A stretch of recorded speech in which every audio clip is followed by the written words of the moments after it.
Good morning students. आज यहाँ पर मैं आप लोगों को सिलेबस जो है वो बताने वाली हूँ या सिलेबस हम लोग यहाँ पर डिस्कस करने वाले हैं।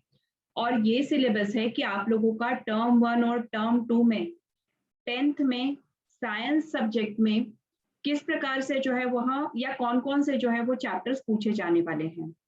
तो आज मैं सबसे पहले बताने वाली हूँ फॉर टर्म 1। पहले अपन टर्म 1 को डिस्कस कर लेते हैं और फिर उसके बाद में हम डिस्कस करेंगे टर्म 2 को।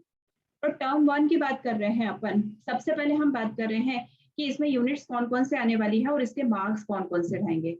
तो सबसे पहले यूनिट 1 जो है उसमें केमिकल सब्सटेंसेस, जिसमें nature and behaviour, chapter number 1, 2 and 3 आपको ये चैप्टर्स आने वाले हैं। ये कौन कौन से चैप्टर्स है वो भी मैं आप लोगों को बताती हूँ। इसके टोटल मार्क्स रहेंगे 16 मार्क्स। इसके बाद में आप लोगों का जो टर्म 2 है, उस टर्म 2 में वर्ल्ड ऑफ लिविंग, वो बायोलॉजी का पार्ट है, चैप्टर नंबर 6। ये चैप्टर नंबर 6 आपको जो है वो पूछा जाएगा और इसके टोटल मार्क्स रहेंगे 10।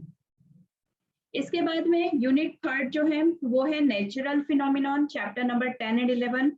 इसमें 10 और 11 को जो है वो पूछा जाएगा और इसके टोटल मार्क्स रहेंगे 14। इसके बाद हम आते हैं कि टर्म जो हमारा टर्म 1 है, इसके जो चैप्टर्स हैं वो कौन कौन से हैं। तो सबसे पहले मैं बात कर रही हूँ जो हमारा chemical substances, nature and behaviour, जो यूनिट 1 डिसाइड की गई है, उसमें कौन कौन से चैप्टर्स आने वाले हैं या पूछे जाने वाले हैं। तो इनमें सबसे पहला जो चैप्टर है वो है आपका केमिकल रिएक्शन एंड इक्वेशंस। ठीक है, पहला जो आपका चैप्टर है वो है केमिकल रिएक्शंस एंड इक्वेशंस। इसके बाद में जो चैप्टर नंबर 2 है उसमें आप लोगों को पूछा जाने वाला है एसिड, बेस एंड सॉल्ट्स। तो आप लोगों को इनकी प्रिपरेशन करनी है। और थर्ड जो चैप्टर है वो आप लोगों का है मेटल्स एंड नॉन मेटल्स। तो ऐसा टोटल 3 चैप्टर्स जो है वो आप लोगों को केमिस्ट्री पार्ट से आने वाले हैं।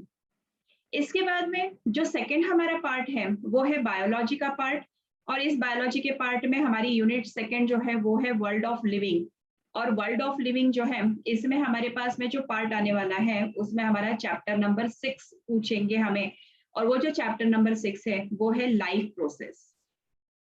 इसके बाद में बायो का जो पार्ट आने वाला है उसमें एक लाइफ प्रोसेस ही पार्ट है जिसमें हमें सारी चीजें जो है वो पूछी जाने वाली है। मतलब आपको केवल एक ही चैप्टर जो है वो प्रिपेयर करना है। देन सेकेंड जो आता है वो आता है हमारा फिजिक्स वाला पार्ट। और उस फिजिक्स वाले पार्ट में हमारी जो यूनिट 3 है नेचुरल फिनोमिनॉन, इसमें हमें light and reflection and refraction वाला जो चैप्टर है दैट इज चैप्टर नंबर 10। इसको हमें बहुत अच्छी तरह से प्रिपेयर करना है। और इसी के साथ साथ चैप्टर नंबर 11 वो है आपका human I and colourful world. ये आप लोगों का टर्म 1 का सिलेबस रहेगा।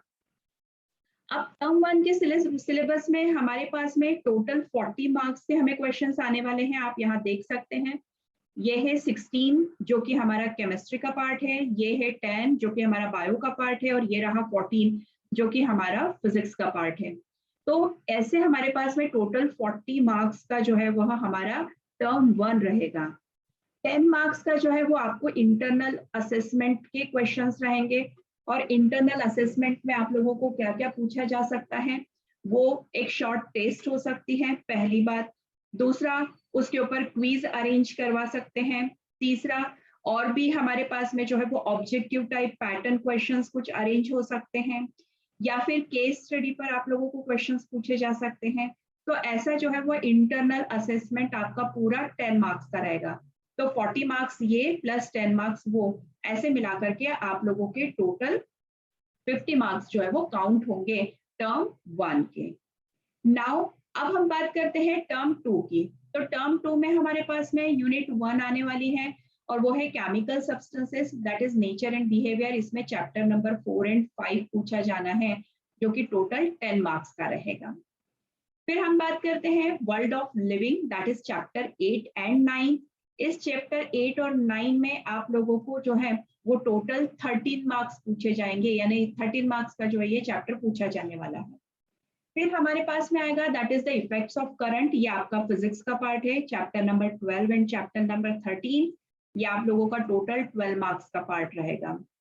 और नेचुरल रिसोर्सेज चैप्टर नंबर 15 है जो कि 5 मार्क्स का रहेगा। अब आप देख सकते हैं कि आप लोगों को टर्म 1 में किस पर सबसे ज्यादा कंसंट्रेट करना है या कौन से यूनिट्स आपको सबसे ज्यादा पढ़नी है, तो वो पढ़नी है आप लोगों को केमिस्ट्री की। इसके बाद आपको पढ़ना है फिजिक्स, क्योंकि केमिस्ट्री का वेटेज टर्म 1 में ज्यादा है। उसके बाद फिजिक्स का वेटेज है और सबसे कम वेटेज जो है वो है बायो का वेटेज टर्म 1 के लिए। लेकिन बच्चों टर्म 2 की जब हम बात करेंगे तो टर्म 2 में आप लोगों को जो वेटेज है वो बायो का सबसे ज्यादा है 13 मार्क्स का। उसके बाद में आप लोगों का फिजिक्स का वेटेज है 12 मार्क्स का। और उसके बाद में आप लोगों का केमिस्ट्री का वेटेज है जो कि है टोटल 10 मार्क्स का। ठीक है, ये भी बायो का ही पार्ट है आप लोगों का, नेचुरल रिसोर्सेज चैप्टर नंबर 15। ठीक है, ये 5 मार्क्स का जो है क्वेश्चन पूछा जाएगा, मे बी इसको आपको इंटरनल असेसमेंट में पूछ लिया जाए। ठीक है, तो देख लेते हैं अब इनके बारे में अपन थोड़ा सा डिटेल में। तो टर्म 1 की बात कर रही हूँ, टर्म 2 की बात अगर मैं करती हूँ तो आप देख सकते हैं कि जो केमिस्ट्री का पार्ट है उसमें आपका chapter number 4 carbon and its compound के बारे में जो है वो पूछा जाना है। इसके बाद में chapter number 5 periodic classification of elements, बहुत इजी चैप्टर है और बहुत इंपॉर्टेंट चैप्टर भी है, क्योंकि चैप्टर नंबर 4 और चैप्टर नंबर 5 ये दोनों आप लोगों को 11th में पुनः आने वाले हैं, थोड़ा सा डिटेल होगा। इसके बाद में आपका जो बायोलॉजिकल पार्ट है उसमें chapter number 8 how do organisms reproduce, ये भी आप लोगों को 11th 12th में ये बायो के चैप्टर्स हैं।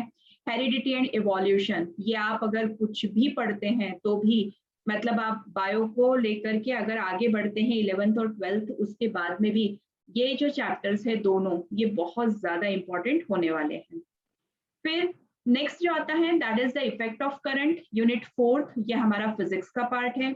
इसमें आप लोगों का जो इलेक्ट्रिसिटी है चैप्टर नंबर 12 ये पूछा जाने वाला है।